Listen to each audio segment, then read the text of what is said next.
There was no way anyone couldn't hear it. The noise decided that Akira would use his energy to run, and that's exactly what he did. He ran down the hall, relying on the idea that he could intercept Daichi's route so they could both get out of the situation.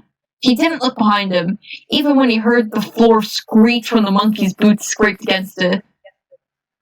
His only plan was to take any turn he could and hope he wouldn't meet anything else. As we can see, Akira is very smart. You know? Yes. I wanna watch all the lolly anime I want. No! Ew. No, he probably just wants to watch Attack on Titan or some shit. Yeah. I'm sorry, I apologize for that joke. You better. I'm sorry. We're back to Daichi perspective. Daichi had chased a strange monkey through several rooms, but had started to feel all the running on his body that would usually play video games all day. He wouldn't be able... What does that mean? His body... Meaning he was tired. Yeah, he wasn't used to running. Oh. Woo!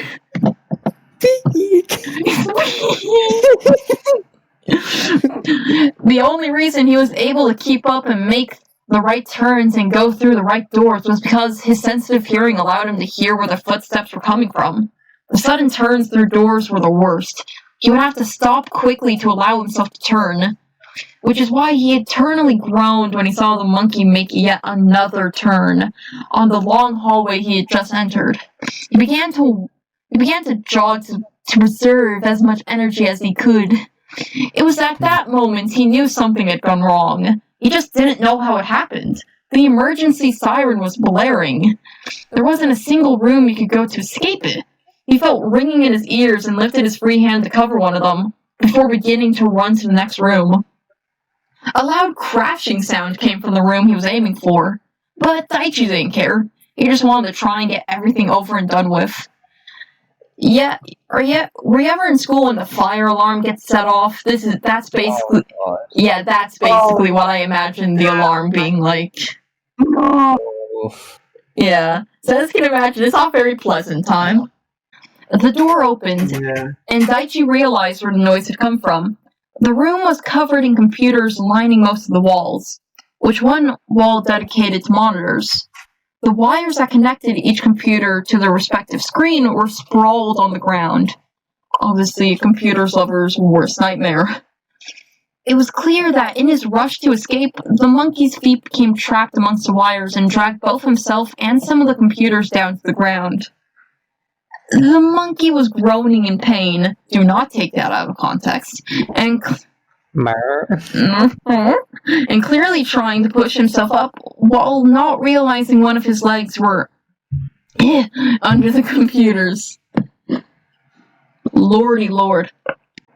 Daichi knew that if he didn't catch it now, he may not have another chance. Thoughts of the net somehow not working went through his mind. They never tested it to see if it could work. That's kind of a bad idea, not gonna lie. Yeah. It's like a bad... Like, would he ever go home again? Did they even know the way back to the portal? Oh no. He started to realize how bad this plan is. He walked over to the monkey, hyperventilating. He lifted his arms above his head and held onto the not the monkey's handle, and held onto the net's handle with both of them. He positioned the net behind his head and gripped the handle tightly. The monkey got a grip of the ground and turned his head, only to see that it was too late. He gasped. No, that's what we're going with. Daichi... Bruh. He just gasps, bruh. Bruh. Daichi swung the net in front of him, closing his eyes as he did it. After he finished the swing, he opened one of his deep blue eyes. Heck yeah. He had done it. The monkey's head was in the net. And then the monkey's body shone blue, like the net strings, before teleporting right before Daichi's eyes. It was gone, just like the book said would happen. The only question was, where to? Bless me. My sneezes are violent. Same. Daichi breathed out a sigh of relief.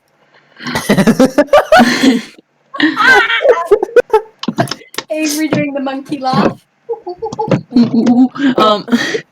Although he knew the situation wasn't over yet, the alarm was still screeching, and it was clear that people, or things, bless you again. Sorry. I have hay fever. Hay fever, fuck off. Same, were moving around in the higher levels of the facility. Suddenly, his focus centered on the quickly loudening footsteps that were coming from some direction. The sounds revealed themselves to be Akira and a new monkey that was chasing behind them. If you play that sound effect one more fucking time. Akira? Daichi shouted, not caring about staying hidden anymore. I cannot speak. Akira, you're lying. Help! Help, please. Help, please. Akira shouted, waving his hands in the air. Oliver, here you go. Okay, are you ready? Yes.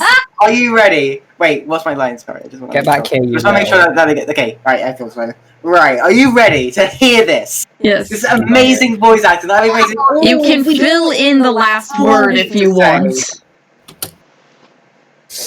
Right, you ready? Are you ready? Yes. Okay, 3, 2, 1. Get back here, you little.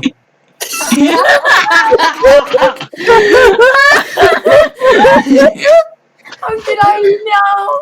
I did not know what to expect, but I don't. You just see a monkey come up with a knife and you just hear this start Thank playing. you. Thank you. Right, my work is done.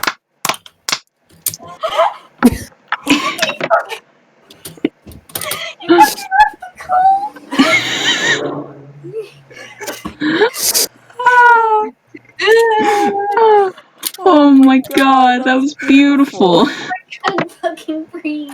Wait, Oliver. Yeah, Oliver, you left the fucking call, dude. of course I did. Right. I love how Avery added the knife bit, but there was no knife. Haha, monkey go stab stab. Stab, stab. Right. It's because I had the Five Nights at Freddy's 2 song queued up. Oh my god. Alright, after that amazing line, the other, much larger monkey shouted at the orange-haired boy. Akira turned and tried to run into the room. Bleh, okay, burping, Voice crack? Voice crack? yeah. But Daichi grabbed his arm, pulling his friend next to him in beside the doorframe. Is that me? Yes. Don't need to make it this creepy. The quieter boy whispered to his friend and pointed to the garbled mess of wires on the ground. Akira lifted a finger, gesturing that he would like to try something. No one better take any of this out of context. He That's squatted what down. she said. He squatted down and held the stunning club like a baseball bat, preparing to strike whatever overstretched legs may come their way. So I remember when editing, Iris said something about about animal abuse and beating the shit out of the monkeys.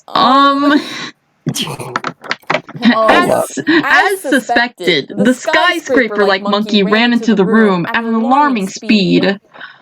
Oliver, would you like to make the vroom sound? Thank you. How do you do it so quickly? What? Oh my What the god. fuck just happened?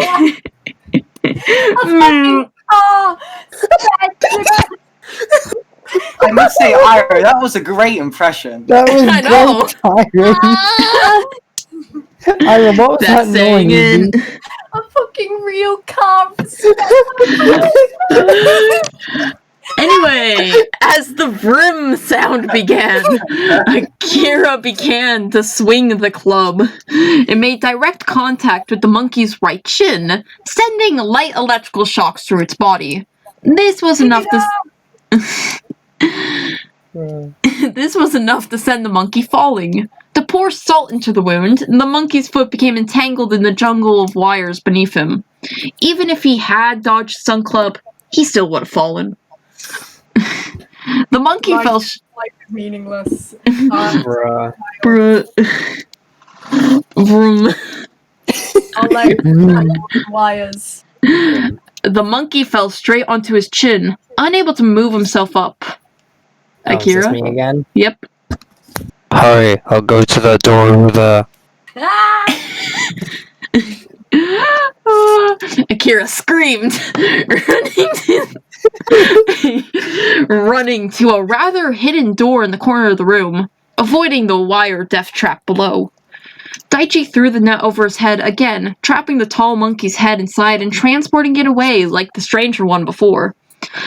Daichi didn't take a minute to breathe. The footsteps and noises above them were getting closer by the second, and it wasn't safe enough to stop for anything.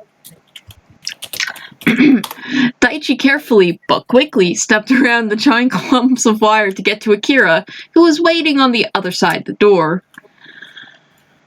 I should have gotten a drink before this. Oh well, as soon as the tip of Daichi's shoes touched the other side of the door, they both started running. No one better be playing Green Hill Zone in the back. No! Oh, we are crackheads. No, please keep playing as we read this segment. I'll put it in the background of the video if you want. Okay, let's go. Oh god, dude. They weren't sure where this new hallway would lead them, considering the entire place so far was like a maze. Alarms blaring, noises beginning to come from behind them, like they were criminals escaping from a high-security prison. They were running for only a minute or two when they came across a right bend with an open door on the right-hand side. Daichi realized it was the original door they ran through when they first started to chase the first monkey-esque thing. Me? Yeah. We're almost there, keep going! Everyone is just... He shouted, and at least that sounded like a shout, beginning to sprint ahead of his friend. They never stopped to take a breath. They just kept running. Alright, turn off the music at this point.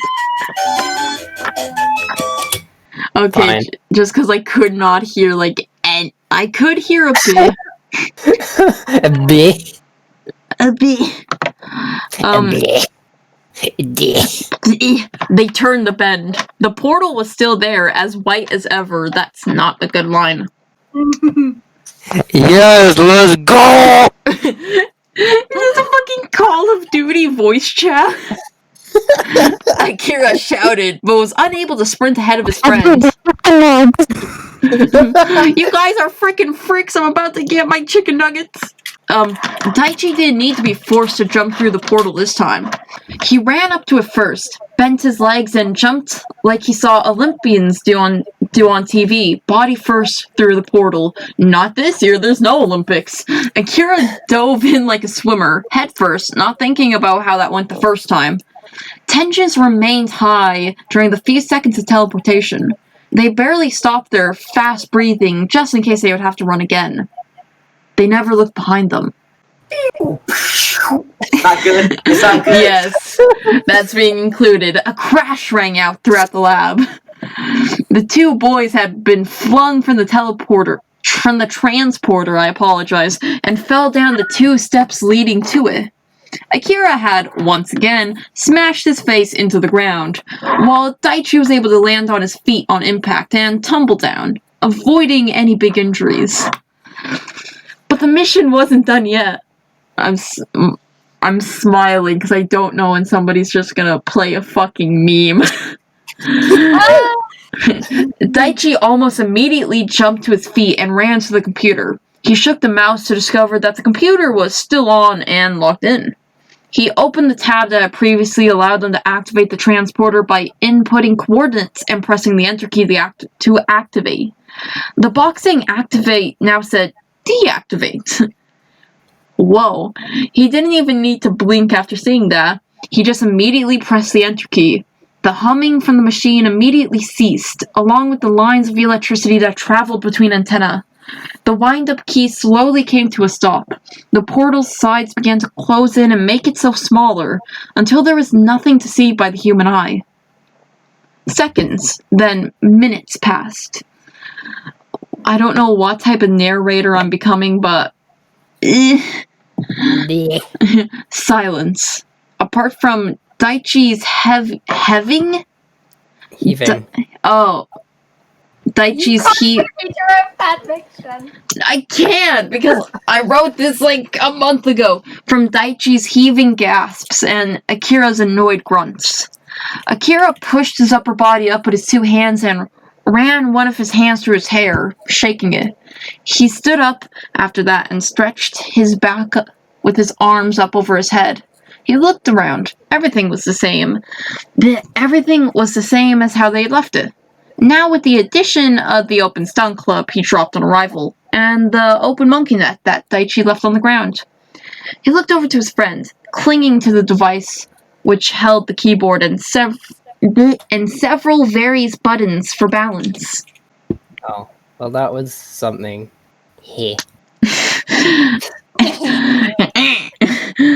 Okay.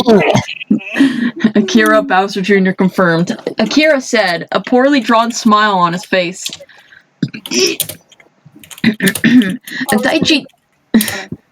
Daichi turned his head and nodded. Oh, okay. Yeah, it's something we're not doing again. Can we get out of here? He said in between breaths. Akira. Oh, is it me? Yes. Fuck, hold on.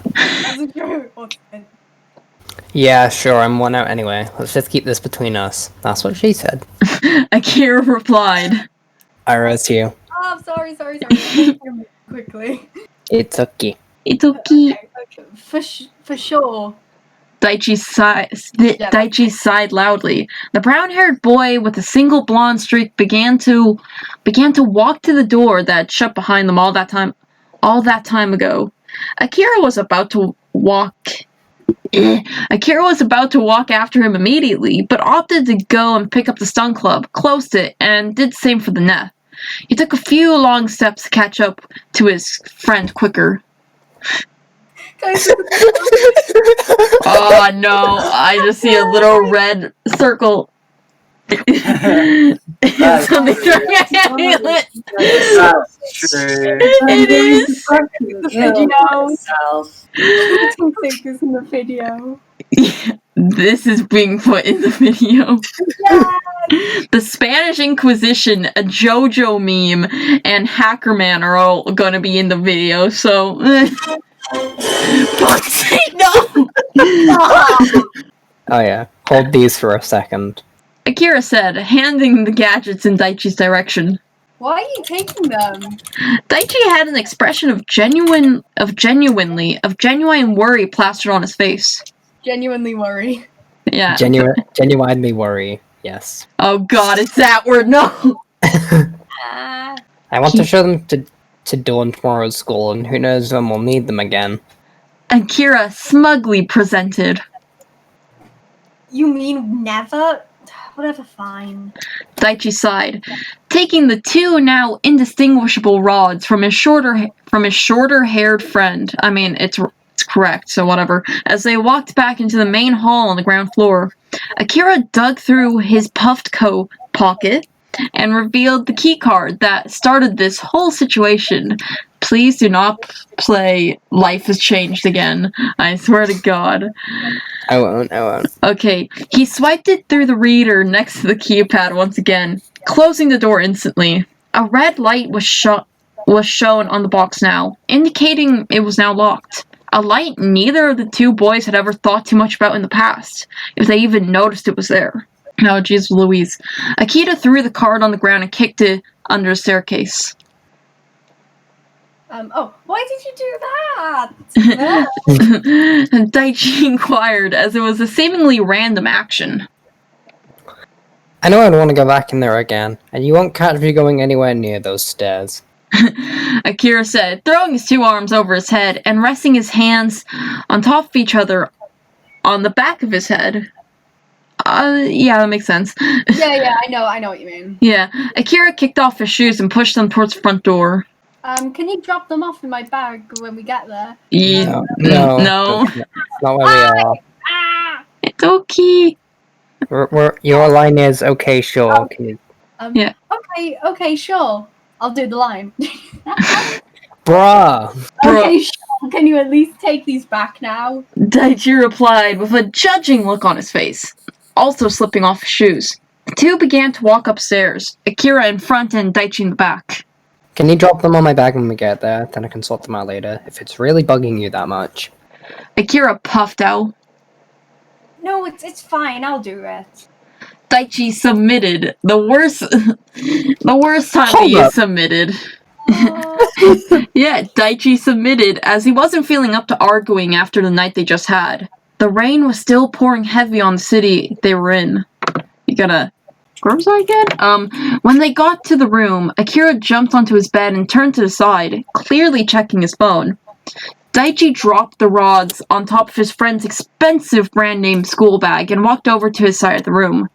He took off his socks and put them on his bed, and searched through his clothes bag. Oh no! Do you have any extra socks back? I accidentally brought only one pair. That's fine. That actually really suits his character at this point, so... Daichi whispered, only to get no response. Akira... He walked over to the other side of the room and placed his hands on his friend's shoulder, giving it a gentle shake. That's when he heard a loud snore escape Akira's mouth. He had fallen asleep soon after lying on his bed. Daichi gave a quick pout before walking back over to his bed and taking off his t-shirt. I'm so terrified. Alright, last proper paragraph. He crawled under the ice-cold duvet and turned to face the wall. He brought his legs closer to his chest and closed his eyes, attempting to sleep. However, his thoughts were yelling in his head. Thoughts of guilt, as he had no idea who the monkey was or if he was even dangerous. His mind told him he was stupid. Anything could happen, and they ran in without thinking. Which is fair enough. The only way he was able to stop feeling bad was by forcing himself to think, it's okay, everything is fine, and nothing bad is going to happen. This small battle inside his mind only made him more tired. He didn't even realize that he was dreaming when he entered a classroom full of plush bears.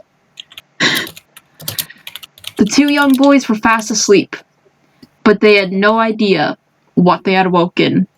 And we're finally done. Well, that was a fucking mess. I actually kind of agree. Yeah. Wait, is it done? Are we finished? That's chapter 1, side A. Yeah, we're finished. I am.